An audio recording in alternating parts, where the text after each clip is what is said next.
ანგარიშვალდებულება ხალხის წინაშე. ჩვენ გვაქვს კითხვები. ისინი ვალდებულნი არიან გქონდეთ პასუხები. ჩვენი უფლება ვიცოდეთ. ჩვენი უფლება მათ ძალაუფლებაზე მნიშვნელოვანია. ჩვენ გვაინტერესებს სიმართლე. მათ უნდა აინტერესებდეთ ხალხის აზრი. ჩვენ ველოდებით გულახდილ პასუხებს. პირდაპირ საუბარი ეკაბერიძესთან ყოველ საქმეს მაესტროზე. საღამომშვიდობისა თქვენ უყურებთ პირდაპირ საუბარს ეკაბერიძესთან. ირაკლი ალასანიას განცხადებით ხელისუფლება ამერიკის შეერთებულ შტატებში მისი შეხვედრების დაბლოკვას ცდილობდა. პრემიერ-მინისტრი ნიკა გილაური პირადად ურეკავდა მსოფლიო ბანკის წარმომადგენლებს, რომ ისინი ალასანიას არ შეხვედროდნენ. მისივე ინფორმაციით, მმართველი პარტიის წარმომადგენლები დასავლეთს მხოლოდ მათთვის სასარგებლო ინფორმაციას აწვდიან, რადგან მაგალითად სენატორ მაკკეინს წარმოდგენა არ ჰქონდა, რომ საქართველოში საკონსტიტუციო ცვლილებები უკვე განხორციელდა. ეს განცხადებები თავისუფალი დემოკრატების ლიდერმა ამერიკიდან დაბრუნების შემდეგ გააკეთა, სადაც პრეზიდენტ ობამასთან ყოველწლიურ საუზმეს პარლამენტის ვიცე-სპიკერები მიხეილ მაჭავარიანი და გიგი წერეთელიც ესწრებოდნენ. სწორედ ამ შეხვედრისა და ასევე მთავრობის ეკონომიკური პოლიტიკის შესახებ დღეს მიხეილ მაჭავარიანთან ვისაუბრებთ. გადაცემის მეორე ნაწილში კი რატომ შეაჩერა ოპოზიციურმა რვიანმა საარჩევნო მოლაპარაკების პროცესი. ამ კითხვაზე პასუხის მიღებას დავით გამყრიძესთან შევეცდებით.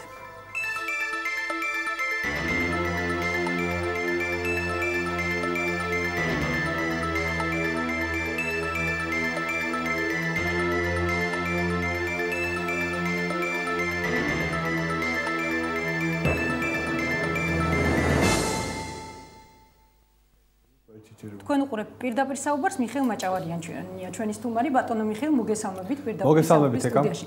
პირველ რიგში მინდა გკითხოთ იმ ბრალდებების შესახებ, რომლებიც დღეს გამოჩნდა ქართულ პრესაში, გულისხმობ ირაკლი ალასანიას განცხადებებს, რომელმაც დაადანაშაულა ხელისუფლება იმაში, რომ ცდილობენ შეუზღუდონ ოპოზიციას და პირადად მას დასავლელ პარტნიორებთან შეხვედრები. კერძოდ ის პირდაპირ ადებს ნიკა გილაურს ხელს და აცხადებს, რომ ის ურეკავდა მსოფლიო ბანკის წარმომადგენლებს და ამბობდა, რომ ძალიან ცუდი ტონი იქნება თუ ისინი შეხვდებიან ირაკლი ალასანიას. თქვენ ალბათ უარყოფთ ამ ბრალდებებს, ასეა? მე გეტყვით, ჩვენ რას ვეუბნებოდით, როცა გქონდა შეხვედრები ჩვენს კოლეგებთან, როგორც ამერიკაში, ისე ევროპაში. ჯერ ერთი ევროსაბჭოს ფორმატი თვითონ ეკა გულისხმობს იმას, რომ ოპოზიცია უნდა იყოს წარმოდგენილი. აი მაგალითად, როცა იხილება საქართველოს შესახებ საკითხი, ხელისუფლებასთან ერთად აუცილებლად უნდა ეწერებოდეს ოპოზიციის წარმოდგენელი და მეცაც გეტყვით, რომ ჩვენ არათუ არ უმალავთ პირიქით, ჩვენ ინტერესი არის, რომ ჩვენმა ევროპელმა კოლეგებმა იცოდნენ რა სპექტრი არის საქართველოში. დაინტერესება მე მარტო თავის მართლება კი არ მინდა, დაინტერესება არის ჩვენი, რომ მათ ქონდეთ წარმოდგენა, ქონდეთ შეხება ყველასთან და სხვა შორის ბევრმა ძალიან კარგად იციან გვარებით და სახელებით ამერიკაშიც და ევროპაშიც ჩვენი პოლიტიკური ლიდერები. ამიტომ მე და გიგი წერეთელს როცა ქონდა შეხვედრები კონგრესმენებთან, სენატორებთან ამერიკის ეროვნულ დემოკრატიულ ინსტიტუტში, ამერიკის რესპუბლიკურ ინსტიტუტში ვიყავით ლოს-ანჯელესში პრეზიდენტ რეიგანის ასვლისას პირიქით ჩვენ ვამბობდით, რომ უნდა შეხვდეთ რაც შეიძლება ფართო სპექტრს, უნდა იცოდეთ მათი ხედვა, როგორია ხედვა საქართველოს საგარეო საფრთხებთან დაკავშირებით, საშინაო პოლიტიკასთან დაკავშირებით, იმიტომ რომ ჩვენ ვართ დემოკრატიული ქვეყანა, დემოკრატიულად ვითარდებით და თქვენ უნდა იღებდეთ ინფორმაციას რამოდენიმე არხიდან. მაგრამ ეს არის თქვენი ღია განცხადებები, ბატონო მიხეილ, ალბათ იქ ასეთ განცხადებებს მართლაც აკეთებდით, მაგრამ ეს გამორიცხავს იმას, რომ ნიკა გილაურს დაერეკა დაუშვათ მსოფლიო ბანკის წარმომადგენლებთან და მართლაც ეთქვა მათთვის, რომ არ იქნება თლად ლამაზი ის, რომ შეხვდნენ ირაკლი ალასანიას. მე ვფიქრობ, მე ჩემი მოსაზრება რომ ნიკა გილაური ამ დონეზე არასოდეს არ დავა. ნამდვილად გეუბნებით ამას. ალასანია დავა ამ დონეზე რომ ასეთ. არ ვიცი, მე გააჩნია მასვეს ვინ უთხრა. თუ ეს უთხრა ვიღაც ადამიანმა, ვინც დაინტერესებული ამ პრობლემის, მე მაგალითად ოპოზიციურ პარტიებს, მათ შორის იმ პარტიებს, ვისთანაც ერთად ეხლა ჩვენ მონაწილეობთ საარჩევნო ახალი კოდექსის საწერაში, უყურებ პარტნიორებს, რომელთაც ჩვენ არ აგვაქვს ერთნაირი ხედვა, მაგრამ ერთნაირად ხედავთ იმას, რომ საქართველოში პროცესები უნდა განვითარდეს დემოკრატიულად, არჩევნების გზით, უნდა დაიწეროს ისეთი კოდექსი, რომელიც მისაღები იქნება ამ ადამიანებისთვის, ყოველ შემთხვევაში ის კითხვის ნიშნები, რომელიც მათ აქვთ, ეს კითხვის ნიშნები მოიხსნება და ჩავერთებით დემოკრატიულ პროცესში. მე ამ მხრივ შეიძლება ეს განცხადება იმ ოპონენტებმა ჩვენი და ჩვენი კოლეგების მიიღონ, აი რას ვამბობდით ჩვენ, რომ ესენი როგორ არიან ერთმანეთთან შეკრულებანი. შეკრულები კი არა ვართ, უბრალოდ ჩვენ ვხედავთ ერთნაირად საფრთხეებს და გამოწვევებს. ანუ თქვენ არ ხედავთ იმის საშიშროებას, ხელისუფლება არ ხედავს იმის საშიშროებას, რომ შესაძლოა დასავლელმა პარტნიორებმა დაუშვათ ალტერნატივა დაინახოს მათი საქართველოს. არ ხედავ. ალტერნატივა უნდა პირველ რიგში დაინახოს ქართულმა საზოგადოებამ. თუ ქართველი საზოგადოება დაინახავს, რომ ჩვენ ვერ უძღვებით იმ საქმეებს, რასაც ქვია დასაქმება, ეკონომიკური საკითხების მოგვარება, რომელიც ახლა ძალიან გამწვავებულია და ჩვენ ძალიან ბევრ თანამოქალაქეს ძალიან უჭირს. იმიტომ მე არ ვიტყვი რომ ეს არ არის მარტო ქართული პრობლემა ინფლაცია მთელ მსოფლიოში, მაგრამ ჩვენი ქართული ამომრჩეველი პირველ რიგში უნდა რომ მას ეს პრობლემა მოუგვარდეს. თუ ამ ალტერნატივას დაინახავს ქართული საზოგადოება, ის მიიღებს გადაწყვეტილებას. კიდევ ერთხელ მინდა ვთქვა, ვერც ვაშინგტონში, ვერც პარიზში და ვერც ბრიუსელში საქართველოს საკითხი ვერ გადაწყვეტება. ის გადაწყვეტება აქ საქართველოში. უბრალოდ ეს ადამიანები იქნებიან ჩვენი პარტნიორები და იმ შეხვედრებში, რომელიც მე მქონდა ჩემ მეგობრებთან ერთად, რომელიც აქვს საქართველოს ხელისუფლების წარმომადგენლებს, კიდევ ერთხელ მინდა ვთქვა, რომ ჩვენ ძალიან ღიად საუბრობთ და პირიქით ჩვენ საუბრობთ იმაზე, რომ ჩვენ ვეძებთ გზას ოპოზიციასთან ერთად, როგორ გავიდეთ ამ რთული სიტუაციიდან, პოლიტიკურიდან, ეკონომიურიდან. ბატონო მიხეილ, აუცილებლად ვისაუბრებთ უფრო დაწვრილებით მაგ თემებზე. ასევე ალასანიამ განაცხადა, რომ სენატორმა მაკკეინმა მაგალითად არ იცოდა ის, რომ საქართველოში უკვე განხორციელდა საკონსტიტუციო ცვლილებები და მან კითხვა დასვა, მართლა აპირებს თუ არა მიხეილ სააკაშვილი ასეთ ცვლილებებს. დემოკრატების ლიდერი ამას იმით ხსნის, რომ ხელისუფლება აწვდის დასავლელ მეგობრებს იმ ინფორმაციას, რომელიც მის ინტერესშია. მე ვერ გეტყვით ამასაც ვერ დაგიდასტურებთ ერთი მარტო. არა და მაკკეინს საკმაოდ ხშირად ხვდებიან ქართველები. მე მინდა გითხრათ რომ ამაზე პირდაპირ კომუნიკაცია კი არ ხდება, ეკა რომ დაურეკავს თქვათ სააკაშვილი მაკკეინს და ჩვენ მივიღეთ კონსტიტუცია. ამაზე ხომ მთელი მსოფლიო მედია წერდა, გაიხსენეთ იმ დროს, როდესაც ოქტომბრის თვეში მიმდინარეობდა მსჯელობა საქართველოს კონსტიტუციაზე, ამაზე იყო ჩართული ჯერ ესეთი ვენეციის კომისია, მერე სტრასბურგში ყველა ის ავტორიტეტი, მერე ეს არ არის ისეთი რაღაცა მოკლე პროცესი. ყველა საელჩო, ამერიკის შეერთებული შტატები იქნება თუ ევროპული ქვეყნები ჩართული იყვნენ ამ პროცესში და მე მინდა გითხრათ, რომ ის განხილვა, რომელიც ბერლინში ჩატარდა, ყველა ექსპერტი ამ საკითხებში მეტნაკლებად ცნობილი მონაწილეობას იღებდნენ, როგორც შეერთებული შტატების, ისე ევროპელების. და შესაძლოა მაკკეინის ყურადღების მიღმა დარჩენილიყო ეს პროცესი. აი, იცით რა, მაკკეინმა როცოდნოდა რომ არ მივიღეთ მე რა. მაკკეინმა ალბათ მაკკეინი დარწმუნებული უნდა იყოს და ყველა ჩვენი პარტნიორი რომ ჩვენ სწორი მიმართულებით წავედით. რომ ქვეყანა დემოკრატიული გზით წავიდა და ამისი ასე თქვა დოკუმენტი ჩვენ გვაქვს მეორე ვენეციის კომისია, რომელიც არის ყველაზე ავტორიტეტული კომისია ამ საკითხში, თქვა რომ საქართველოს გადადგა წინ ნაბიჯი და დღევანდელი საქართველოს კონსტიტუცია უკვე შეცვლილი არის ევროპული სტანდარტების შესაბამისი კონსტიტუცია. დიახ, თუმცა რამდენთან ცნობილია დასავლეთში და მით უმეტეს ამერიკის შეერთებულ შტატებში საკმაოდ ნეგატიურად უყურებენ მიხეილ სააკაშვილის გაპრემიერების პერსპექტივას. ხომ არ არის ეს სწორედ იმის მიზეზი, რომ მაკკეინს ნაკლებად აწვდიდნენ ინფორმაციას საკითხს ასე აწვდიან საქართველოსდან ის ოპონენტები, რომელიც ხვდებიან კონგრესმენებს და სენატორებს და უნდა შეხვდნენ, რათა მათ ამერიკის კონგრესმენებს და სენატორებს ჰქონდეთ ნათელი წარმოდგენა, ვინ არის საქართველოში. რომ მათ არ ჰქონდეთ მხოლოდ ერთი არხიდან ინფორმაცია, იმიტომ რომ ეს არის არასწორი. რაც შეეხება გაპრემიერების თემას, ანუ ქართული საზოგადოების მოსაზრება და რა თქმა უნდა გაპრემიერების თემასაც მაშინ რა მნიშვნელობა აქვს დასავლელი პარტნიორები დაინახავენ თუ არა ქართული მიხეილ სააკაშვილს, რომელიც მან მოსაზრებას, რომელიც მან თქვა, როდესაც მქონდა საკმაოდ დიდი სატელევიზიო ინტერაქცია ქართულ ამორჩეველთან, ქართულ საზოგადოებასთან უკაცრავად, რომ მას როგორც პრეზიდენტს ჯერ უამრავი საქმე აქვს გასაკეთებელი. ამის შემდეგ დაუბრუნდეთ ამ თემას რა.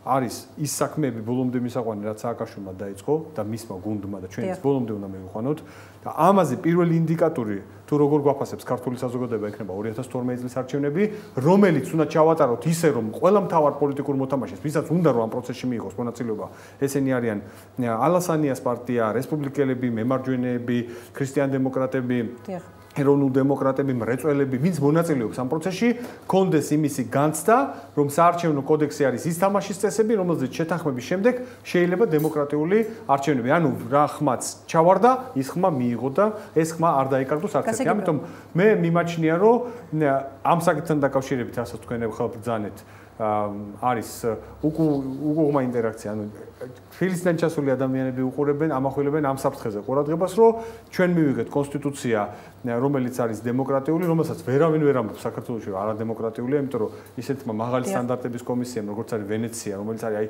კანონმდებელი. საკმაოდ ბევრი შენიშვნა ქონდა ვენეციის კომისიას. და ჩვენ გავიზიარეთ სხვა შორის. ნაწილი. დიდი ნაწილი. და მე მინდა გითხრათ, რომ საქართველოს ამ ხრივ, მე შიდა კულუარულ ინფორმაციას გეუბნები ვენეციის კომისიის ერთ-ერთი ყველაზე კარგი პარტნიორია. მაგრამ საკონსტიტუციო ცვლილებებზე ამჟამად ჩვენ არ ვსაუბრობთ, უბრალოდ ერთ შეკითხვაზე მინდა თქვენი ერთ-ერთი კარგი პარტნიორია ვენეციის კომისიის, ამას აღიარებენ. არ ვსაუბრობთ, ჩვენ ვსაუბრობთ იმაზე, რომ უშლიდა თუ არა ხელს ხელისუფლება შეხვედრებში არ უშლის, პირიქით დაინტერესებულია და მე მინდა გითხრათ ჩვენი პრაქტიკა, ჩვენ პირიქით ჩვენ კოლეგებს ოპოზიციიდან როცა ვართ დელეგაციებში ყოველთვის ვთხოვთ ჩვენს პარტნიორებს რომ შეხვდნენ მათ და ნუ მიიღებენ ინფორმაციას მხოლოდ ჩვენგან. გასაგებია თუ მიხეილ სააკაშვილი რადგან მოიტანა საუბარმა ეს თემა ნამდვილად არაპირებს გახდეს საქართველოს პრემიერ-მინისტრი. თუმცა თქვენ ბრძანეთ რომ ეს 2012 წლის არჩევნების შემდეგ გახდება ცხადი. რატომ კატეგორიულ უარს არ ამბობს როდესაც ამ შეკითხვას უსვამენ? ანუ ეს დასაშვებია? მე ესეც საკითხი არ მithქვია. მოდით ამ საკითხებს დაუბრუნდეთ. იცით რა? იყრის თუ არა ბარაკ ობამა კრენჩს 2012 წელს არის საპრეზიდენტო აკეთში. მან ეს განაცხადა ეხლა. დიახ.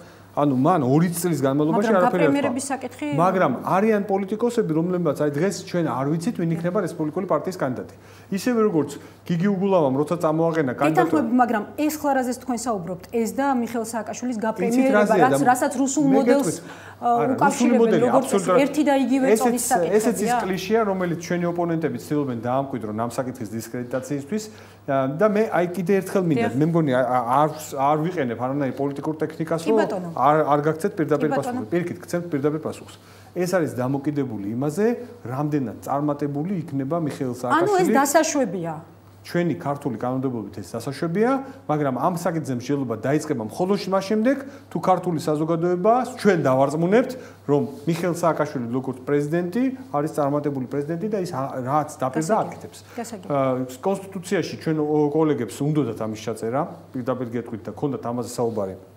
ექსპერტებთან, რომ პირდაპირ გვარდასახელი დაწერილი იყო. ნუ ამას არა, გვარდასახელზე არ იყო ბატონო მიხეილ საუბარი. საუბარი იყო იმაზე, რომ საქართველოს პრეზიდენტს არ შეეძლოს შემდეგ პრემიერ-მინისტრის მოქმედ პრეზიდენტი იყო საუბარი. ჩვენი კოლმეურნეობის თავმჯდომარე გვარს არ დავასახელებ. რატომ ის შეეხებოდა შემდეგ პრეზიდენტებსაც?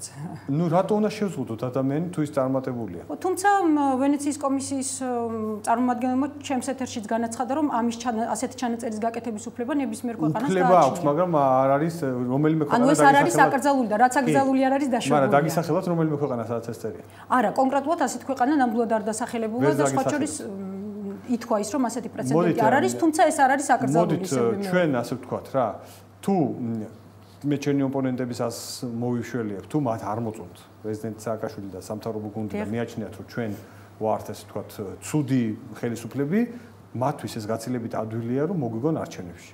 მათთვის პირიქით მომგებიანი უნდა იყოს, რომ სააკაშვილს დაუპირისპირდნენ იმ ადამიანს, რომელსაც ისინი აკრიტიკებენ და ხედავენ, რომ ეს არის, ესე იგი, მათ გაცილებით გაუადვილდებათ, მაშინ აი ნათელი იმის კონკურენტის წინააღმდეგ ბრძოლა, მაგრამ კარგით, ბატონო, მოდით საუზმეს დაუბრუნდეთ. ამერიკულ საუზმეს გულისხმობ, სადაც თქვენც ბრძანდებოდით. პირველ რიგში მაინტერესებს ამ საუზმის პოლიტიკური მნიშვნელობა. მე ამ საუზმეზე წელს მოხვდი პირველად. გიორგი წერეთელი, ჩემი კოლეგა, ამ საუზმე უკვე მე-12 ჯერ ესწრება. არის რაღაც წრე ამერიკის კონგრესმენების და სენატორების, რომელიც პატრონაჟს უწევენ. მე მოგიყვებით მოკლედ ისტორიას, ეს იყო 59 საუზმე. პირველი ასეთი ამის პრეცედენტი იყო, როდესაც პრეზიდენტ ეიზენჰაუერის დროს რაღაც საკითხი ვერ წყდებოდა დემოკრატებსა და რესპუბლიკელებს შორის და ძალიან დაძაბული ურთიერთობა ჰქონდა. დაახლოებით ახლა ჩვენ და ოპოზიცია რო ვართ, რომ არ ელაპარაკებოდნენ წესიერ ერთმანეთს და თუ სანმე დაინახავდნენ და ხელს ჩამოართმევდნენ, უყურებდნენ, ვინ უყურებს აბა ვინ როგორ მიიტანს ამ ამბავს. ეხლა როგორც ხდება, რომ საკმარისია რომ აეროპორტში დაელახო ვიღაცა პოლიტიკური ოპონენტი დაესაუბრო, იმ წუთშივე სხვა იტყვის, რომ აი ხომ ამბობთ რომ შეკრულები არიან. ნუ ეს სატირალია სასაცილო რო არ იყოს პირიქით რომ. რუს დეპუტატებსაც ჩამოართვით თქვენი ხელი, აი სწორედ თქვენმა საუბარმა გამახსენა, როგორც თვითონ ყვებიან, თუმცა ამაზე ოდნავ მოგვიანებით ჯერ ისე კი, რა თქმა უნდა, ჩამოართვი ხელი და მოგვიანებით ამაზე, იმიტომ რომ ძალიან საინტერესოა. კი ბატონო. კი ბატონო და 59 იყო ეს საუზმე. მე მქონდა სურვილი და გიგის ვთხოვე და მან თავის მეგობრების შეატყობინა რომ იყო ასეთი სურვილი და მოხვდით სხვა შორის ამ საუზმეს ესწრება 3000 ადამიანი. ეს არის არაპოლიტიკური ღონისძიება, ძალიან ეს არის სალოცავი საუზმე, რამდენად ცნობილია.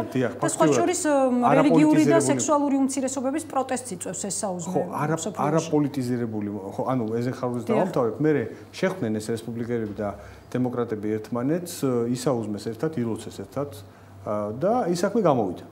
და ამის შემდეგ დამკვიდრდა ტრადიცია და ამ ტრადიციაში უფრო მეტი ხალხი ჩაერთო და აი ამ ბოლო საუზმეს 3000-მდე სტუმარი ესწრებოდა. ის რომ ამ ტრაპეზას ესწრებოდა ოპოზიციური ლიდერით საქართველოსთან ბატონო მიხეილ, არის თუ არა თქვენი აზრით რაიმე ტენდენციის მაჩვენებელი ამერიკის შეერთებული შტატების პოლიტიკური წრეების დამოკიდებულების თვალსაზრისით საქართველოს მიმართ, თუმცა ამ შეკითხვაზე თქვენგან პასუხს მივიღებ სარეკლამო ბლოკის შემდეგ გადაცემაში რეკლამის დროა.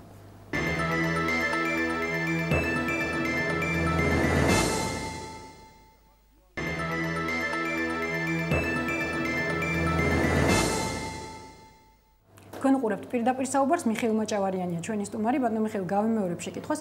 არის თუ არა ამერიკის შეერთებული შტატების მხრიდან რაიმე ტენდენციის მაჩვენებელი ის, რომ ქართული ოპოზიციის ლიდერიც ესწრებოდა ამ საუზმეს? რამდენთაც ჩემთვის ცნობილია, თუ არ ვწდები, არ ყოფილა ასეთი პრეცედენტი. მე მინდა დაგიდასტუროთ, რომ ასეთ და მსგავს ღონისძიებებს თუ დაესწრებიან, მე ისე ვიცახე, ეს იყო ყველაზე ნაკლებად პოლიტიზირებული ღონისძიება. თუ ასეთ და უფრო მეტად პოლიტიზირებული ღონისძიებებს დაესწრებიან საქართველოს ოპოზიციური პარტიის წარმომადგენლები, ის ადამიანები, ვინც ფიქრობენ, რომ საქართველოში პროცესები უნდა განვითარდეს დემოკრატიულად და არჩევნების გზით, მე მხოლოდ ამას მივესალმებ. და თქვენი რუსეთის დელეგაციასთან შეხვედრის შესახებ, როგორც ცნობილია, რუსული პოლიტიკური ელიტაც ესწრებოდა ამ შეხვედრას. რუსეთის ფედერაციის საბჭოს თავმჯდომარის მოადგილემ ალექსანდრ ტორშინმა განსაკუთრებულად გაუსვა ხაზი წვეულებაზე ქართულ პარლამენტარებთან შეხვედრას. და იმას, რომ ეს შეხვედრა იყო ძალიან თბილი, ის ამბობს, რომ თქვენ ჩამოართვით ერთმანეთს ხელი და ბავშვებიც კი მოიკითხეთ.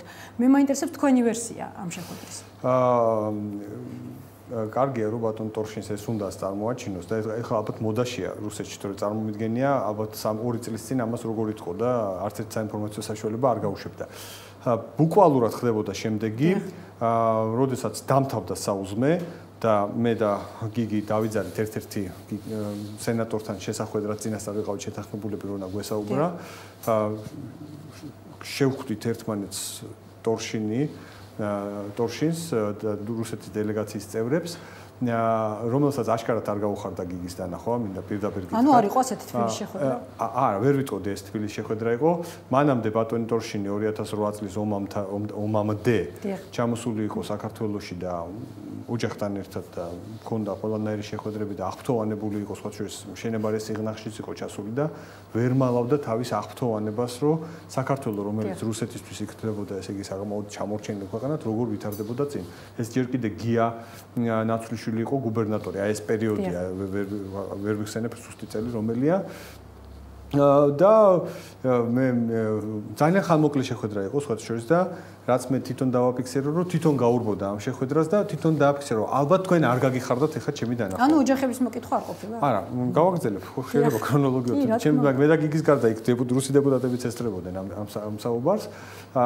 გიგი თქვა რომ გამიხარდებოდა უფრო რომ თქვენ ჩვენთან არ იყოთ ასე ინტენსიურად წარმოდგენილი საქართველოსიო და მე იყო უკვე რომ კი ბატონო იქნებ შევხვდეთ დაველაპარაკოთ ჩვენ ვთქვით რომ კი ბატონო ჩვენ არ აქვს პრობლემა ლაპარაკის თქვენ თუ გინდათ დაველაპარაკოთ მაგრამ როგორც თქვენ აღარ გვინახეთ მე ვაშინგტონში ისე ტორშინი აღარ გამოჩინილა მოიმიზეზა რომ დასასვლელი იყო მიუნხენში იყო გასაფრენი და გაფრინდა იმიტომ რომ სალაპარაკო რუს დეპუტატებს არაფერი არ აქვს მე პირადად გეტყვით იმიტომ რომ იგივე შავი ზღვის საპარლამენტო ასამბლეის ფორმატით მაქვს ურთიერთობა რუს დეპუტატთან რა ფორმალურად მას ურთიერთობა ძალიან უჭირს.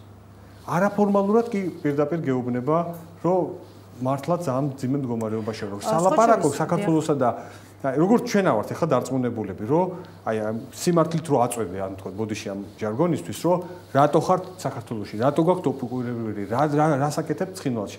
ესეთი თამამები ისინი არ არის. თუმცა ტორშინის განცხადებით თქვენთან საუბრისას მან გითხრათ იმისთვის რომ უკეთ ვიყოთ, მოდით რამე გავაკეთოთ და რომ თქვენც უპასუხეთ ეს საკითხავიც არაა. საქართველოს ხელისუფლება, ანუ ამ შეხვედრის მიუხედავად, დიდი ხანია უკვე პირდაპირ დიალოგზე საუბრობს ბატონო მიხეილ, თუმცა უსაფრთხოების შეცვლილ კონცეფციაში იცვლება ერთი მნიშვნელოვანი რამ, ანუ რუსეთის ფაქტორი განსაზღვრული იქნება უკვე როგორც ქვეყნის მთავარი საფრთხე. ხომ არ არის ეს ორმაგი სტანდარტი, ანუ ერთი მხრივ დიალოგის გამოთქმის სურვილი, მეორე მხრივ ქვეყნის მთავარი მტრად რუსეთის მოხსენიება. ჩვენ ჯერ ერთი თვითონ კონცეფციაზე მოგახსენებთ, რომ ძალიან მნიშვნელოვანია, რომ ამას თვითონ მარტო ხელისუფლება კი არ წერს და ეს არ იქნება ხელისუფლების დოკუმენტი. არამედ ჩვენ ვთხოვეთ ყველას, მათ შორის პოლიტიკურ პარტიებს სხვა არასამთავრობო სექტორს რომ მიიღონ მონაწილეობა, რომელიც არ იყოს ერთი. იმიტომ ბატონო მიხეილ, რომ ეს არის დოკუმენტი, რომელიც მოითხოვს საყოველთაო კონსენსუსს. აუცილებლად მოითხოვს და ამას ჩვენ მაცნობიერებთ და ეს სწორია და რაც უფრო მეტი მიიღებს მონაწილეობას, ეს დოკუმენტი მხოლოდ გამდიდრდება ამით. მეორე ჩვენ გვაქვს ეკა საერთაშორისო ვალდებულებები. იგივე ევროსაბჭოს რეზოლუცია, ევროპარლამენტის რეზოლუცია, რომელიც მიიღო ლიტვის პარლამენტმა, ჩეხეთის პარლამენტმა, სადაც რუსეთი დაფიქსირებულია როგორც ოკუპანტი. და სადაც ევროსაბჭოს რეზოლუციაში პირდაპირ წერია, რა პირობებით უნდა დავიწყოთ ჩვენ დიალოგი რუსეთთან. ეს არის 12 აგვისტოს ხელშეკრულების შესრულება, ჯარების გაყვანა, დევნილების დაბრუნება, აღიარების გაუქმება. ამ საკითხებზე ტორშინსკი არა, ყველა შევხვდები და დავიწყებ ამაზე საუბარს. მათ არ აქვთ. მაგრამ უსაფრთხოების კონცეფციაში რუსეთის როგორც ასე ვთქვათ, მტრის ჩანაწერის გაკეთება, როგორც მთავარი საფრთხის სამომავლოდ როგორ აისახება ურთიერთობაზე? არ მოახდენს ეს არის რეალობა.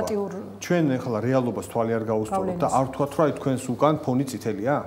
ჩვენ არ ვთქვათ, რომ დღეს რუსეთს ოკუპირებული აქვს საქართველოს ტერიტორია და რუსეთი საქართველოს აღიქვამს როგორც საფრთხეთ, რუსეთი უყენებს საქართველოს ჩვენ ხარ დაგვიყენებია .u. არა, ეს ყველაფერი გასაგებია, უბრალოდ დიალოგს ხომ არ შეუშლის ხელს აი ეს. არა, მოდით ასე გავაკეთოთ. ჯერ ვთქვათ, ანუ რა არის ხელისუფლების სურვილი, დიალოგი თუ დაუშვათ მსგავსი დეფინიციების დაფიქსირება? ხელისუფლების სურვილია დიალოგი, რომ საქართველოს ტერიტორიული მთლიანობა აღდგეს. მაგრამ თუ მსგავსი დეფინიცია ხელს უშლის დიალოგს, ამ შემთხვევაში როგორ უჭერს მოქცევა? არ დიალოგს ხელს ჩვენ რუსეთის წინააღმდეგ არ ვდგამთ არც .u-ს, არ ვდგამთ რაღაც სტრატეგიულ შეიარაღებას. ერთადერთი რასაც ჩვენ ვითხოვდით და გვინდა, ეს არის საქართველოსთვის თავდაცვითი შეიარაღება, რომელიც ახლა შეჩერებულია, მიგვაჩნია რომ ჩვენ ამაზე უნდა განმოვითაროთ შეიარაღებული ძალები, უნდა იყონ ისინი ქმედუნარიანი, რომ აი ამ საფრთხეს მაქსიმალურად წინააღმდნენ და ამიტომ ჩვენ რომ არ დავაფიქსიროთ ეკა ის რაც რეალობა არის, ხო?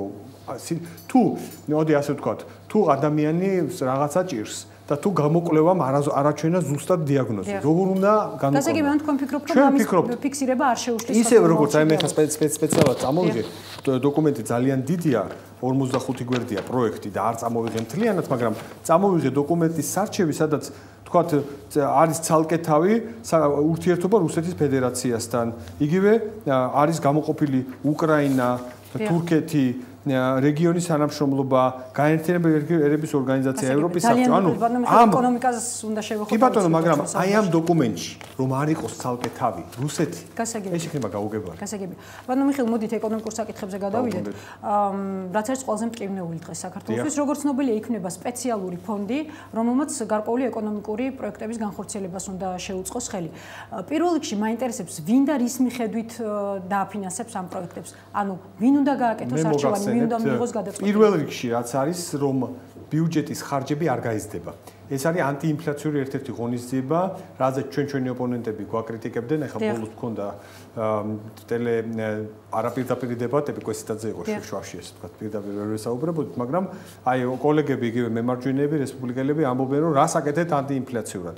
აი ეს 20 ლარიანი ვაუჩერები, რომელსაც არიგებდა 30 ლარიანი სასურსათო ვაუჩერები, ხო არ გაზრდის ფულის მასას და ეს არის არ არის ანტიინფლაციური ღონისძიება. მაგრამ ეს გაზრდის ფულის მასას. არა, ეს იქნება იმ ბიუჯეტის ფარგლებში ეკა, იმ 7 მილიარდ 100 მილიონის ბიუჯეტის ფარგლებში, რომელიც გვაქვს. არანაირი დამატებითი ხარჯი არ წარმოიშვება, უბრალოდ მოხდება ისევ შემცირება იმ საორგანიზაციო იმ ხარჯების, რომელიც აქვს სახელმწიფო აპარატს და ეს აუცილებელია, იმიტომ რომ ჩვენ მიგვაჩნია რომ ჩვენ თანამოქალაქეებს ჭირდებათ ეხლა დახმარება. ჩვენ ვერ გავზარდეთ წელს პენსიები. ანუ მიგაჩნიათ რომ ეს ბაზარზე არ გაზრდის ფულის მასას და შესაბამისად ავტომატურად არ გამოიწვევს ინფლაციური პროცესები. იმაზე მეტად რაც ეს არის დაგეგმილი ჩვენი პარამეტრებით. ანუ ის ფულის მასა M2 ასე ვთქვათ, არ გაიზრდება. ანუ ახალი ფული არ დაიბეჭდება, ეს ყველაფერი იქნება იმ ფარგლებში, რაც ისედაც არის. იმიტომ რომ ეხლა სახიფათოა ასეთი ღონისძიებების ჩატარება, მაგრამ მეორე მხრივ ჩვენ არა გვაქვს იმის ფუფუნება, რომ დღეს ამაზე თავი შევიკავოთ, იმიტომ რომ ჩვენ თანამოქალაქეებს ძალიან უჭირთ, ჩვენ ვერ გავზარდეთ წელს პენსია. მაგრამ ეს ხომ ერთჯერადი აქციაა. მაგრამ ეს არის ის აუცილებლობა, რომელიც აი ამ ყველაზე რთულ პერიოდს ეკა გადაგვატანებს, იმიტომ რომ შარშან გარდა იმისა, რომ ერთი თვე იქნება მხოლოდ ასეთ რთული პერიოდი. გითხრათ, შარშან გარდა იმისა, რომ სოფლიოში გაიზარდა ფასები, გარდა ამისა იყო პრობლემა, რომ საქართველოში ძალიან ცუდი მოსავალი იყო. ფართოდ გვალვამ მთელი აღმოსავლეთ, დასავლეთ საქართველოს მოსავალი, ანუ რასაც გლეხი ჭირნახულს ეძახის და როცა ის დამოკიდებულია, კი ყიდულობს ტომარა ფქვილს, რომელიც შარშანდელზე მეტად ბევრად ძვირი უჯდება დღეს. ამიტომ წარმოიდგინეთ, დღეს 30 ლარი არის ნახევარი ტომარა ფქვილი. შარშან ეს იყო თითქმის ერთი ტომარა ფქვილი. ამიტომ ჩვენ ვალდებული ვიყავით, ჩვენ ამაზე ეს არ იყო ცალსახა გადაწყვეტილება, რომ აი მოგწონს და ვაშა. ეს არის ნაბიჯი, რომ შენ თანამოქალაქეს დაანახო სოლიდარობა და ოდნავ გაუწიო მას დახმარება. მოდით ფონდის საკითხს დაუბრუნდეთ. უკვე გამოთქვეს ექსპერტებმა გარკვეული ვარაუდი იმის შესახებ, რომ შესაძლოა ხელისუფლება მასთან დაახლოებული ბიზნესისთვის შექმნა ეს ფონდი და მათ დაეხმაროს. ამიტომ საინტერესოა საზოგადოებას ექნება რაიმე კონტროლი ამ ფონდზე. მე ამ ფონდის შესახებ რა თქმა უნდა ვიცი, რა განზრახვით შექმნა ეს მთავრობა, იმიტომ რომ ჩვენ გარდა ფორმალური ურთიერთობისა მთავრობასთან გვაქვს ძალიან ინტენსიური ურთიერთობა თითქმის ყოველდღიური. პრემიერ-მინისტრმა ამის შესახებ მანამ მთავრობის ხმაზე გაიტანდა ჩვენ თავის მოსაზრებები ჯერ კიდევ იანვრის დასაწყისში გვესაუბრა. ჩვენ ქვეყანაში არის ბევრი გაჩერებული პროექტი, არის რომელიც დაიწყო და ვერ განვითარდა. ზოგი ინვესტორის ფინანსური კრიზისის გამო, ზოგი სხვა სუბიექტური ობიექტური მიზეზის გამო მთავრობას აქვს სურვილი მოხდეს ამ საკითხების დაძვრა და დაეხმაროს ბიზნესმენებს. გახდეს მისი პარტნიორი. სწორედ ამაზე საუბარი, ანუ რა კატეგორიით მოხდება ბიზნესმენების შერჩევა და საზოგადოებას თუ ექნება ამის კონტროლის საშუალება. ამაზე უპრიანი იქნება თვითონ მთავრობის წევრებმა ისაუბრონ თქვენთან ეთერში, იმიტომ რომ მე შემიძლია გითხრათ ზოგადად, თვითონ არის თუ არა ჩადებული ეს მექანიზმები, რომ იყოს გამჭვირვალე და ბიზნესდაეხმარებიან ვის არა, მე მგონი ამაში თქვენ მართალი ხართ, ამაზე უფრო მეტი ინფორმაცია უნდა გქონდეს ჩვენ თანამოქალაქეებს, იმიტომ რომ ეს ფონდი მოწოდებულია აი იმ გაჩერებული, თუნდაც აი ვიზუალურად გაჩერებული პროექტების ასამუშავებლად. აი ვიღაცამ იყიდა 5-6 წლის წინ რაღაცა შენობა, დაიწყო მისი განახლება, უნდა გაეკეთებინა რაღაცა კონკრეტული პროექტი, არ გამოვიდა, გაჩერდა, დღეს არა აქვს მას არც ფული, მას აქვს სხვა შიშები, ამიტომ მთავრობა ეუბნება, მე მოვდივარ შენთან პარტნიორად, ვიწყებ შენთან მუშაობას უცხოურ ორგანიზაციებთან ერთად. ხო, მთავარი კომპონენტი დამავიწყდა გინაღამ. ანუ ეს არ იქნება მარტო საქართველოს ფული.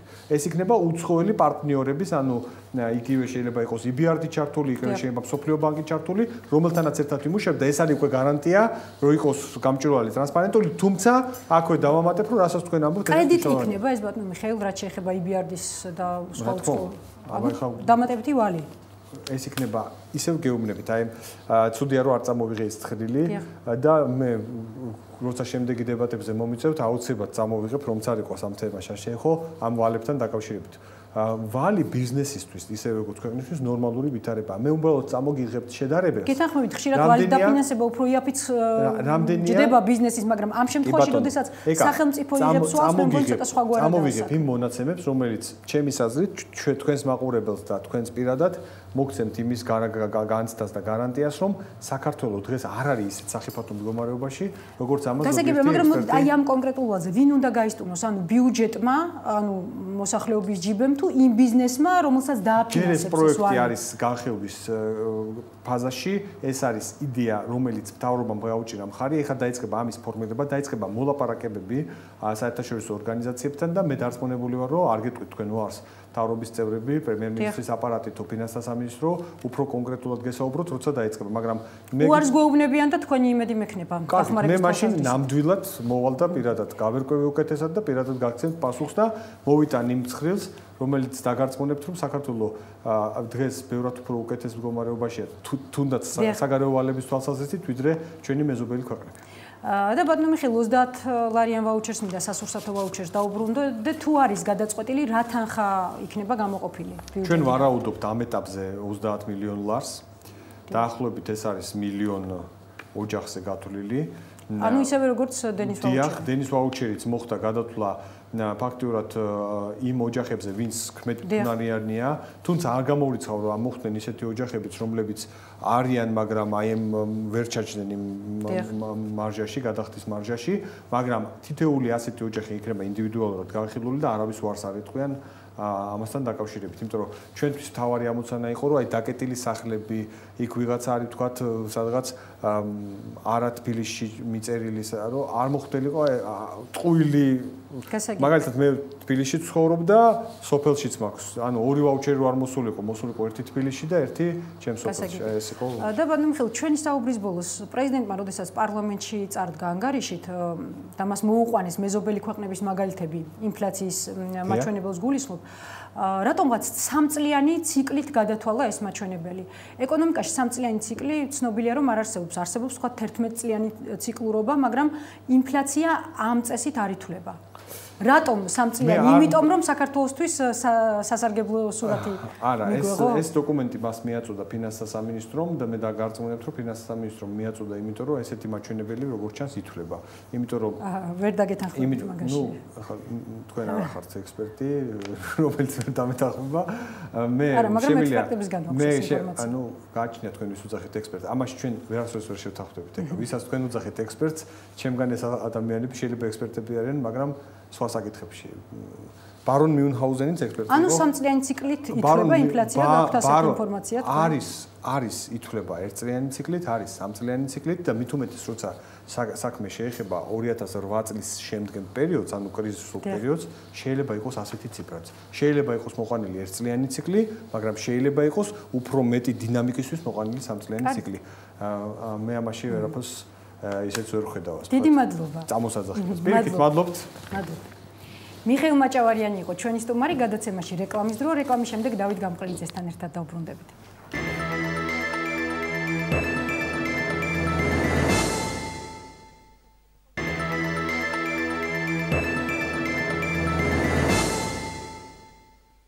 თქვენ უყურებთ პირდაპირ საუბარს, დავით გამყრელიძეა ჩვენი სტუმარი. ბატონო დავით, მოგესალმებით პირდაპირ საუბრის სტუდიაში. პირველ რიგში ალბათ დღევანდელი მოლაპარაკებებით უნდა დავიწყოთ. ბიომეტრიულ პასპორტზე საუბრობდნენ დღეს ხელისუფლება და ოპოზიცია, რის შემდეგაც ოპოზიციამ განაცხადა, რომ დროებით აჩერებს მოლაპარაკებებს, ვიდრე ხელისუფლება არ ჩამოყალიბდება თავის პოზიციაზე და თავის მოსაზრებებზე. დღევანდელი დღის შესახებ უფრო ვცლად თუ შეიძლება რა მოხდა, რატომ შეაჩერეთ, მთავარი მიზეზი რა არის?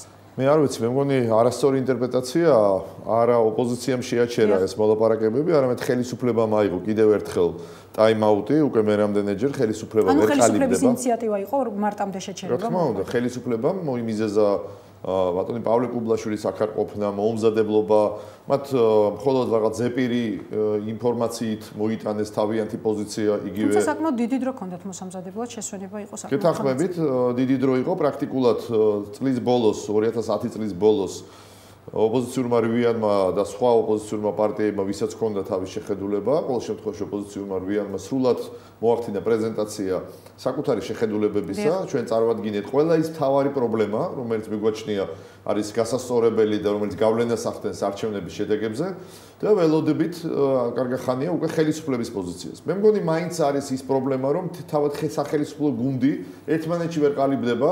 რამდენად მზად არის ხელისუფლება დათმობებისთვის, რა დათმობებისთვის არის მზად? ფიქრობთ, რომ ეს არის მიზეზი მათი ჩამოუყალიბებლობის? იგივე ბიომეტრიულ პასპორტებთან დაკავშირებით. თქვენი სტუმარი, ვინც იყო ჩემამდე აქ, ბატონ მიხეილ მაჭავარიანი, ნამდვილად კარგად ფლობს ამ ტექნიკას, ძალიან ზუსტად იცის და მას არ ჭირდება თვეები იმისთვის, რომ შეაფასოს, რას ნიშნავს ესა თუ ის მოდელი და რა ფასის გადახდა მოუწევს ხელისუფლებას, პირობითად მე გულისხმობ პოლიტიკურ ფასს. ამა თუ იმ რეფორმაში და სრულიებაში საარჩევნო გარემოში. ამიტომ ეს უფრო შიდა ჩამოუყალიბებლობით არის გამოწეული, მე ვფიქრობ, ამავე დროს ხელისუფლება რა თქმა უნდა შეეცდება მაქსიმალურად ივაჭროს და ნაკლები დათმოს, თუმცა მინდა დაგარწმუნოთ, რომ ჩემი განწყობა, ჩვენი განწყობა და საერთოდ ოპოზიციური რვიანის განწყობა არის ის, რომ ხელისუფლებას არ გამოუვა თავის არიდება და ძალიან თუმცა დღეს მოვაპატიეთ, რომ გაწყვეტნებთ, საკმაოდ ცხადად გამოხატა ხელისუფლებამ თავისი პოზიცია. კერძოდ ხელისუფლების წარმომადგენელთა განცხადებით არჩევნებზე ბიომეტრიული მოწმობების გამოყენების საკითხი განხილვას საერთოდ არ ექვემდებარება. პავლე კუბლაშვილის განმარტებით ბიომეტრიული მოწმობების არჩევნებზე გამოყენება საფრთხის შემცველია და ეს უცხოელი ექსპერტების დასკვნებშიც არის ასახული. არის თუ არა აი ესეთი განცხადებები და დღევანდელი მოლაპარაკებების შედეგი თქვენთვის რაიმე კონკრეტული ტენდენციის მაჩვენებელი? სხვა შორის მინდა აღვნიშნო, რომ მიუხედავად ხელისუფლების განცხადებისა, რომ ეს არის საფრთხის შემცველი, მაგალითად კენიაში ბიომეტრიული პასპორტებით საკმაოდ წარმატებით ჩაატარეს არჩევნები. მოდით კიდევ ერთხელ ჩვენს მაყურებელს განვმარტოთ, რაზეა საუბარი. თავისთავად საარჩევნო პროცესი ბევრ სხვადასხვა საფრთხეს შეიცავს, რასაც ჩვენ წლების განმავლობაში ვაკვითებოდით. თუ როგორ ყალბდებოდა სიების მეშვეობით, სისტემის მეშვეობით, ადმინისტრაციის, CSGO-სა და კომისიების მეშვეობით და ასე შემდეგ. უამრავი ბერკეტი გამოიყენა ბოლო 20 წლის განმავლობაში ხელისუფლებამ სხვადასხვა დროს არჩევნების გასაყალბებად. კონკრეტულად ბიომეტრიაზე როცა არის საუბარი, მინდა კიდევ ერთხელ ავხსნა, რაში გამოიხატება ეს სიახლე და წინადადება. ორი ნაწილისგან შედგება. პირველი, ეს არის ბიომეტრიული პირადობის მოწმობების, რომელიც ისედაც მზადდება და ხელისუფლებამ უკვე დაიწყო, ტენდერში უკვე გამარჯვებულია გერმანული კომპანია, რომელიც უკვე შეუდგა პირადობის მოწმობების დამზადებას და ამ წლის გაზაფხულიდან ან ზაფხულიდან დაიწყება გაცემა. თქვენ მე და ყველა მსურველი აიღებს ამ პირადობის მოწმობას, რომელშიც იქნება ბიომეტრიული მონაცემები და რომელიც იქნება მაქსიმალურად დაცული საერთაშორისო სტანდარტებით. დღევანდელი პირადობის მოწმობა ეკა მთელი ამ ხნის განმავლობაში შენარჩუნებული იყო ერთადერთი მიზეზის გამო. გამოიცვალა მართვის მოწმობები, გამოიცვალა ტექნიკური პასპორტები, იარაღის უფლება, ყველაფერი გახდა ელექტრონული. დარჩა ძველი 95 წლის თუ 92 წელს შემოტანილი. რატომ გაიჭირმა მაინც და მაინც პირადობის პირველი უბრალოდ ეს ძველი ალბათ მე თან არ მაქვს თორე შემეძლო დემონსტრირება მომეხდინა თუ რატომ იყო ეს ძველი მოდელი, იმიტომ რომ ყოველი არჩევნების დროს ხდებოდა მასობრივად კალბი პირადობის მოწმობების დაბეჭდვა და ამის მეშვეობით სიაში მათთვის სასურველი ადამიანების შეყვანა, მყარისულებით манипуლირება, კარუსელებით და ასე შეგვიძლია რომ ეს არის ყველაზე მნიშვნელოვანი ბერკეტი ხელისუფლებისთვის. არ არის ეს ერთ-ერთი ყველაზე მნიშვნელოვანი, ვიტყვი რაც არის, მაგრამ ეს არის მნიშვნელოვანი ერთის მხრივ, იმიტომ რომ თუ არჩევნები ჩატარდება და არჩევნებამდე მოხდება მთელი მოსახლეობის, ყველა მოქალაქის, ყველა ამომრჩევლის თვის პირადობის მოწმობების გაცემა და ახალი პირადობის მოწმობით მოხდება სიების შედგენა, ეს გამოიწვევს იმას, რომ ჩვენი სიები, ამომრჩეველთა სიები, რომელიც იყო ერთ-ერთი და არის ერთ-ერთი მთავარი პრობლემა, გასუფთავება გაწმენდა. მაგრამ მეორე ეტაპი, ეს არის ვერიფიკაცია, ანუ არჩევნებზე მისული ეკაბერიძე როგორ შეამოწმონ მხოლოდ ფოტოთი, რომელიც არის პირადობის მოწმობაზე, თუ მოხდეს მისი ელექტრონულად შემოწმება სპეციალური კომპიუტერით და ამოცნობა ბიომეტრიული მონაცემებით თითის ანაბეჭდი იქნება თუ თქვენი ბიომეტრიული სახის და ფოტოსურათის მიხედვით დადგენა, რომ თქვენ ნამდვილად ხართ ის ადამიანი, ვინც უნდა იყოს იქ მოსული. აი ამ ორი ეტაპისგან შედგება. პირველისთვის აუცილებელია რომ ყველა მოქალაქისთვის მოხდეს გაცემა და დღეს ხელისუფლებამ ძალიან უსუსური რაღაც არითმეტიკა მოიტანა, გადაამრალა და უზარმაზარი თანხა წარმოადგინა, მაგრამ ეს იყო მხოლოდ ზეპირი. ამიტომ ჩვენი მოთხოვნით, ოპოზიციური მოთხოვნით ხელისუფლება ოფიციალურ დოკუმენტ შექმნის, ოფიციალურ კალკულაციას გააკეთებს, რომელზეც პასუხისმგებლობას აიღებს და გარწმუნებთ, რომ ის ასეთი თამამი ამ გათვლებში ვერ იქნება. თუმცა მათ დროს გამოხატეს პოლიტიკური ნება. და მეორე, ეკა თუ შეიძლება დავასრულებ. დიახ. რაც შეეხება ვერიფიკაციას. თუ ნებისმიერი ჩვენი ამ წუთში ტელემაყურებელი ბოლო წლების განმავლობაში შესულა ან დიდ ბრიტანეთში, გადაუკვეთია საზღვარი, ან შესულა, ვთქვათ, იგივე ამერიკის შეერთებულ შტატებში, ან თუნდაც უკვე ჩვენ საზღვარზე. იქ ყველგან ხდება ან თითის ანაბეჭდით, ან ბიომეტრიული მონაცემებით თითეული ჩვენთაგანის ვერიფიკაცია და მხოლოდ ამის შემდეგ გაძლევენ უფლებას გადაკვეთოთ საზღვარი. ეს არის ასეულობით მილიონი ადამიანის მონაცემი, რომელიც თავისი მოცულობით 100-ჯერ და 1000-ჯერ უფრო დიდია, ვიდრე თქვათ 3.5 მილიონი მაქსიმუმ ამომრჩეველი, რომელიც შეიძლება იმ დღეს საჭიროებდეს ვერიფიკაციას. ამავე დროს დეტალები არ მინდა რომ დეტალებზე ვისაუბრებ. საუბარია ერთ უბანზე, სადაც მაქსიმუმ 1500 ამომრჩეველი, 1500 ადამიანში თქვენი გარჩევა, ანუ თქვენი იდენტიფიცირება და ვერიფიცირება და არა 3.5 მილიონში და მით უმეტეს არა 100 მილიონში. ამიტომ საუბარი იმაზე რომ ეს ვერ მოხერხდება, შეუძლებელია, რისკის შემცველია. ეს არის ტყუილი უბრალოდ. თქვენი არგუმენტები გასაგებია, მაგრამ თუ პოლიტიკური ნება არ არის? ეს სხვა საკითხია. ეს არის სხვა საკითხი და არა ის ობიექტური მიზეზები, თუ რატომ შეიძლება უარი თქვას ხელისუფლებამ. მაგრამ გადაწყვეტილებისთვის რა არის უფრო მნიშვნელოვანი არგუმენტები თუ პოლიტიკური ნება? ძალიან მნიშვნელოვანი არგუმენტები, იმიტომ რომ ამ შემთხვევაში ეს პროცესი არის გამჭვირვალე და პირველ რიგში ძალიან სერიოზული მონიტორინგი ხერხდება საერთაშორისო ორგანიზაციების და ჯერ კიდევ მოლაპარაკებების დაწყებამდე საუბრობდით და ძალიან დიდ მნიშვნელობას ანიჭებდით დასავლურ პარტნიორებს, მაგრამ ამ კონკრეტულ შემთხვევაში როგორ წარმოგიდგენიათ მათი ზეგავლენა დაუშვათ ხელისუფლების პოლიტიკურ ნებაზე? მთელი ამ ხნის განმავლობაში როგორც ხდებოდა დღევანდელი ხელისუფლება არის საკმაოდ მყიფე თავის პოზიციებში, საკმაოდ შესუსტებული და დიდწილად დამოკიდებული, მით უმეტეს ამ ეკონომიკური გამოწვევების ფონზე, დიდწილად დამოკიდებული, მოდით პირდაპირ ვთქვათ, პირველ რიგში ამერიკის შეერთებული შტატების და მეორე რიგში ხშირად არ ითვალისწინებენ მათ ევროკავშირის, რა თქმა უნდა, ხელისუფლებაა, მით უმეტეს მიხეილ სააკაშვილის ხელისუფლება, რომელსაც ახასიათებს ხშირად აჩემება, ახირება და ხშირად ასე ვთქვათ, ბეწვის ხიდზეც გავლაც.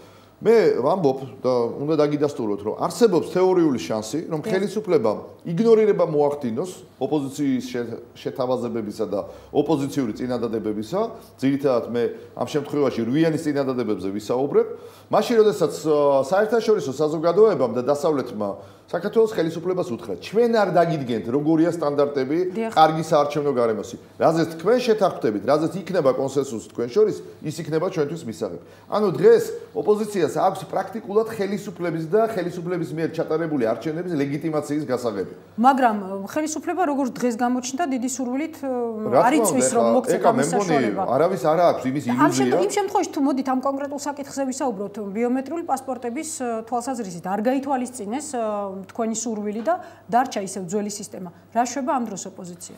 მოდით მოვლენებს ნუ გავასწრებთ, ჯერ ნუ ვიტყვით რომ რა არ გაითვალისწინეს, რა გაითვალისწინეს.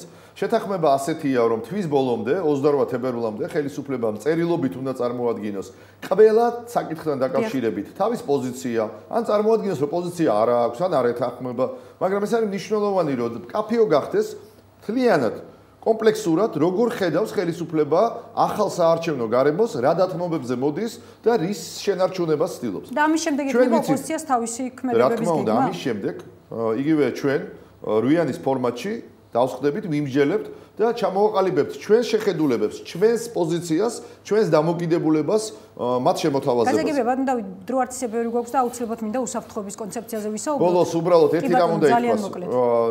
რა თქმა უნდა, ბიომეტრია, რა თქმა უნდა, ამომრჩეველთა სიები და მათი ზუსტი იდენტიფიცირება, ვერიფიცირება ძალიან მნიშვნელოვანია, მაგრამ ჩემთვის პირადად და ახალი მემარჯვენეებისთვის საარჩევნო სისტემა თავისი წონით და შედეგით უფრო მნიშვნელოვანია კიდევ ბიომეტრია. ამიტომ კომპლექსურად თუ არ ვნახეთ, რა შეხედულება აქვს სისტემაზე. სისტემაში იგულისხმება პროპორციული და მაჟორიტარული. დღევანდელი სისტემა. თუმცა მაჟორიტარულ სისტემაზე პრეზიდენტმა ორჯერ ძალიან მკვეთრად დააფიქსირა. იმიტომაც სწორედ რომ მათაც კარგად იციან რომ წონა იმის არის ბევრად უფრო მნიშვნელოვანი ხელისუფლებისთვის. დღევანდელი სისტემით ხელისუფლება არჩევნების ჩატარებამდე უკვე ფლობს გარანტირებულად მანდატების 50%-ს სწორედ ამ მაჟორიტარული ერთმანდატიანი პრინციპით და სისტემის მეშვეობით. ამის შეცვლა, ამის არ დატოვება არის ერთ-ერთი ძალიან პრინციპული საკითხი ჩვენთვის ახალი მემარჯვენეებისთვის და ჩვენი კოლეგებისთვის რვიანის ფორმატში. თუმცა ბიომეტრი დაახლოებით 800.000 მკვდარი სული ხვდება სიებში. ძნელია ამის შეფასება, მაგრამ შემიძლია გითხრათ, რომ იგივე სიების მეშვეობით მაქსიმალური შესაძლებლობა გაყალბებისა არის ალბათ 8%. მაშინ როცა სისტემით გითხარით, რომ 50% უკვე გარანტირებული მანდატებია ხელისუფლების ხელში. მოლაპარაკებები ალბათ გაგრძელდება და ამ თემაზე. რა თქმა უნდა, გაგრძელდება, მაგრამ ხალხს ვსვამ, რომ ეს ოპოზიციის ინიციატივით არ შეჩერებულა, პირიქით კიდევ ერთხელ დაიმაუდე აიღო ხელისუფლება. კარგით, მოდით უსაფრთხოების კონცეფციაზე გადავიდეთ. დღეს თქვენ პრესკონფერენციაც გამართეთ ამ თემასთან დაკავშირებით. მაინტერესებს პირველ რიგში ხელისუფლებამ გამოიწვია ოპოზიცია, მოიწვია დისკუსიაში. აპირებთ მონაწილეობის მიღებას? ჯერ პირველ რიგში დავიწყოთ თავად უსაფრთხოების კონცეფციაზე მსჯელობით, რომ რა თქმა უნდა 2005 წელს მიღებული უსაფრთხოების კონცეფცია და ეს დოკუმენტი ვეღარ ასახავს იმ გამოწვევებს, იმ საფრთხეებს, რომელიც არსებობს დღეს ქვეყნის გარედანაც და ქვეყნის შიგნითაც საქართველოს სახელმწიფოს მიმართ. დოკუმენტი ნამდვილად გადასახედია, ნამდვილად ხელახლა არის გასააზრებელი და ჩამოსაყალიბებელი ყველა ის პრობლემა და საფრთხე, რომელიც არსებობს ქართული სახელმწიფოს გარშემო. მაგრამ რა თქმა უნდა ეს არ არის მხოლოდ გარე საფრთხეები. მეტიც მე შემიძლია ვთქვა რომ ჩვენ ახალ მემარჯვენეებს ვიგვაჩნია რომ დღეს ქართულ სახელმწიფოებრიობას უფრო მეტ საფრთხეს უქმნის ინფლაცია, უმუშევრობა, ეკონომიკური სტაგნაცია, ის არადემოკრატიული სისტემა, რაც არსებობს ქვეყანაში, ვიდრე დღეს ვთქვათ გარე საფრთხეები, რომელიც მოდის ჩრდილო კავკასიიდან, რუსეთიდან, ოკუპაცია, რომელიც თავისთავად ძალიან მძიმე და გაქვთ ინფორმაცია იმის შესახებ, რომ ეკონომიკური საფრთხების შესახებ არაფერი იქნება უსაფრთხოების ახალ კონცეფციაში. ეკა ერთია ფორმალურად დაფიქსირება რომ გაითვალისწინოს. ბატონო? იქნება აპირებს ხელისუფლება გაითვალისწინოს ეკონომიკური უსაფრთხოების მომენტები და დააფიქსიროს. ჩვენ სწორედ ამიტომ ვაქტიურობთ რომ ვაიძულოთ ხელისუფლება რომ გაითვალისწინოს. ანუ მიიღებთ მონაწილეობას ბატონო დათო. გეტყვით ახლა ფორმატს გააჩნია. ჩვენ სწორედ იმიტომ მივმართეთ ამ ოფიციალური წინადადებებით და განცხადებით ხელისუფლებას. დღეს მე წერილობითაც გაუგზავნე პირადად ბატონ გიგა ბოკერიას და ბატონ ბაქრაძეს ეს ჩვენი შეხედულებები და წინადადებები. ამავე დროს გამოვითხოვეთ თავად პროექტი იმისთვის რომ თუ მათ დაინტერესებთ და მიიჩნევენ საჭიროდ, ჩვენ მზად ვართ კონსულტაციები გავმართოთ როგორც უშიშროების საბჭოს მდივანთან, ასევე პარლამენტის თავმჯდომარესთან.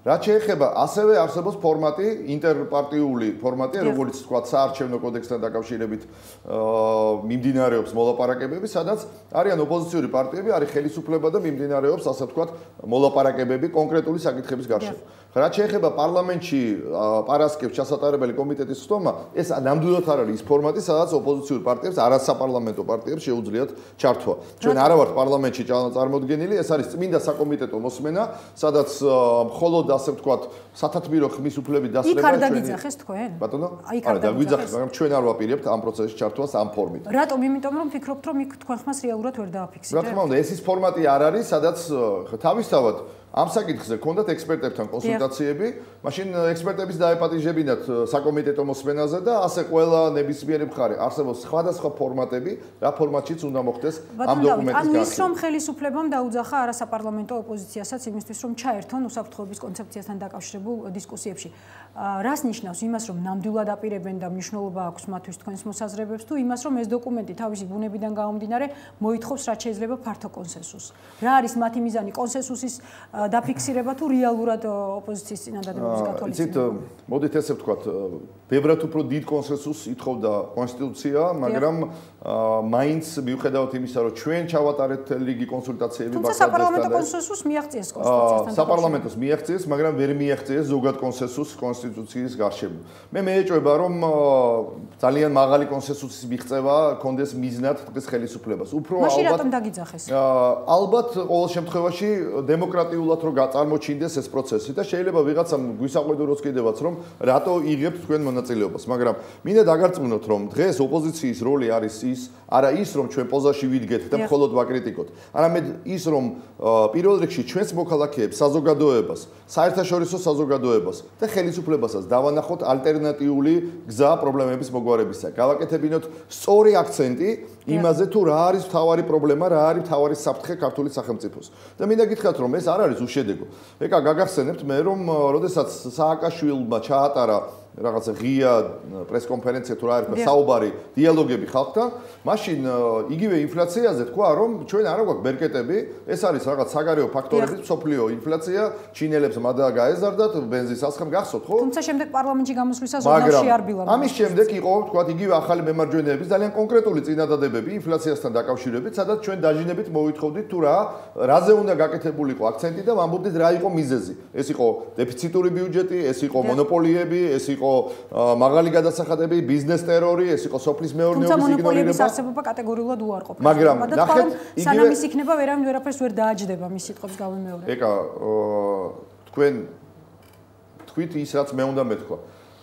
სააკაშვილმა ზუსტად ორ კვირაში პრაქტიკულად აღიარა ყველა ეს პრობლემა. ისაუბრა ამ პრობლემაზე, რა თქმა უნდა, მან არ თქვა რომ ის არის მის პირობებში მონოპოლიები შეიქმნებოდა, ის ამას ვერ იტყოდა, მაგრამ თქვა რომ მონოპოლიები დაუშვებელია და ეს არის ერთ-ერთი მთავარი გამოწვევა, ის რომ წენეხი ბიზნესზე არ უნდა იყოს და ჩვენ გვინდა რომ მეგობრები ვიყოთ, ის რომ სოფლის მეურნეობა მისახედია, ის რომ ხარჯვითი ნაწილი ფისკალურ მონეტარული პოლიტიკა, ანუ გარკვეული შედეგი ჩვენმა ზეწოლა. მაგრამ ეს არის ვერბალური შედეგი, ბატონო დავით, როგორ ფიქრობთ? ქმედებაში აისახება? სწორედ ამიტომ იყო რომ ჩვენ მაშინ როდესაც როგორც ნაციონალური არხებიდან შევიტყვეთ ხელისუფლების და სახელმწიფო პარტიისთვის მთავარი აი ამ უსაფრთხოების კონცეფციაში იყო ის რომ ჩაიწერება თუ არა რომ რუსეთი არის მთავარი ასე ვთქვათ საფრთხე და ტერი და ასე შემდეგ. მე მგონი ხა ამას ჩაწერა არ უნდა ოკუპირებული აქვს ტერიტორია და რა თქმა უნდა საფრთხე ყველაზე დიდი დღეს არის რუსეთი. მაგრამ ჩვენთვის კიდევ ერთხელ მაგრამ ასეთი ჩანაწერის გაკეთება რამდენად მიზანშეწონებად მიგაჩნიათ? მაინტერესებს უბრალოდ რუსეთთან თქვათ სამომავლო დიალოგის წარმართვის თვალსაზრისით. იცით, ეგეთი ტიპის დოკუმენტები შედგენის პრაქტიკა სწორედაც რომ იცნობს რეალურად დააფიქსირო რა არის საფრთხე, ვინ არის პრიორიტეტი. რა თქმა უნდა დიპლომატიური მიდგომაც საჭიროა, მაგრამ ამ შემთხვევაში ახალი ამაში არაფერი არ იქნება და უბრალოდ დაფიქსირდება ის რაც დიდი ხანია ქართულ სახელმწიფოს და საქართველოს ხელისუფლებას გაცხადებულია. მაგრამ ძალიან მნიშვნელოვანია რომ ჩვენ ერთის მხრივ დავაფიქსიროთ არა მხოლოდ ის რომ უსაფრთხოების კონცეფციაში საქართველოს მდგრადი ეკონომიკური განვითარება მნიშვნელოვანია, არამედ ის რომ ინფლაცია უმუშევრობა, ეკონომიკის განუვითარებლობა და სტაგნაცია, მონოპოლიები, ბიზნესის ტერორი და საპროკურორო და პოლიციური, ასე ვთქვათ, წნეხი, რომელიც ხორციელდება ბიზნესზე, რომ ეს ყველაფერი, იგივე ექსპორტ-იმპორტის უარყოფითი სალდო, რომ ეს ყველაფერი არის ძირითადი და პრიორიტეტული თემები ქვეყნის უსაფრთხოებისთვის ამის მოგვარებაზე ზრუნვა ისევ როგორც მეორეს მხრივ. ძალიან მნიშვნელოვანია ქვეყნის უსაფრთხოებისთვის და ეს ხოთა შორის იგივე სოფლიოში განვითარებულმა ბოლო პერიოდში მოვლენება დაგვარწმუნა, რომ დემოკრატიული ინსტიტუტები არის ძალიან მნიშვნელოვანი სტაბილურობისთვის. რატო არ მოხდა, თქვათ, ისეთი მოვლენების, ისეთი განვითარება ევროპაში, როგორც განვითარდა ტუნისში და ეგვიპტეში. ევროპას დემოკრატიულ სახელმწიფოებს აქვთ განმუხტვის დემოკრატიული მექანიზმები, ადამდელი არჩევნები, თავისუფალი არჩევნები. იქ მოქალაქემ იცის, რომ არჩევნებით შეიძლება მიაღწიოს სამართალს, მიაღწიოს ხელისუფლების შეცვლას. ამისთვის ევროპას ძალიან ხანგრძლივი პერიოდი დაჭირდა. და იგივე ეგვიპტეში და ტუნისში ხალხმა იცოდა, რომ შანსი არ არსებობდა არჩევნების გზით ხელისუფლების შეცვლისა, რომ ამდენი წლის განმავლობაში ეს ყველაფერი იყო დამოკიდებული ერთ პიროვნებაზე და ყველაფერი დავიდა იმ ერთი პიროვნების შეცვლაზე. სამწუხაროდ ძალიან ცოტა დრო რჩება და არ შემიძლია. ბოლოს აზრი დავამთავრო. ამიტომ უსაფრთხოების კონცეფციაში თავისუფალი არჩევნების თემა, სამართლიანი საარჩევნო გარემო, სამართლიანი სასამართლო და თავისუფალი მედია ის საკითხებია, რომელიც მართლაც მნიშვნელოვანია ქვეყნის სტაბილურობისთვის. ბატონო დავით, ჩვენი საუბრის ბოლოს თქვენ ნამდვილად ვერ ჩახვლით ხელისუფლებაც კი ეკონომიკურ თემებში არაკომპეტენტურ ადამიანად. მაინტერესებს თქვენი მოსაზრება სამწლიანი ციკლის შესახებ. პრეზიდენტმა სააკაშვილმა სამწლიანი ციკლით დათვალა ინფლაცია საქართველოში, აზერბაიჯანსა და სომხეთში. რატომ ასეთი ციკლი არსებობს ეკონომიკაში? მართლა მაინტერესებს. ესეთი ციკლი უბრალოდ არ არსებობს, ესეთი ინდიკატორი უბრალოდ არ არსებობს ეკონომიკაში. მე იმ დღეს Facebook-ზე გამოვდე კიდევაც ჩემს კედელზე, რომ იქნებ იმე მომიხსნათ 1003. იმიტომ რომ მე თვითონვე მივხვდი უბრალოდ 2007-ში ინფლაცია საკმაოდ მაღალი იყო, 8-9 მათ აწყობდათ და რო ჯამდებოდა და არა იმიტომ რომ ეს სააკაშვილმა ნამდვილად არ იცის, მართლაც ფინანსთა სამინისტრო მიაწოდა და ფინანსთა სამინისტრო მოიფიქრა რომ რაღაც ახალი მაჩვენებელი გამოეყო. ეს უბრალოდ უხერხულია, მე მგონი სირცხვილიც არის, როდესაც ქვეყნის პირველ პირს აი ესეთ თემებით ამართლებინებენ თავს. ბატონო მიხეილ, თქვენი ერთ-ერთი მინდა მივმართო, არ არსებობს სამწლიანი ინფლაციის, ასე ვთქვათ, ინდიკატორი, ინფლაცია ითვლება 1 წლის განმავლობაში, ინფლაცია იცვლება თვიდან თვემდე და ძალიან ვთქვათ, მეორეჯერ აღარ გაიმეოროთ ესეთი ცდარი შეხედულება თუ მონაცემი. დიდი მადლობა. დიდი მადლობა თქვენ. დავით გამყელიძე იყო ჩვენი სტუმარი, დღეს ამით გემშვიდობებით, ხვალ 10 საათზე ისევ შევხვდებით ერთმანეთს. ღამე მშვიდობისა.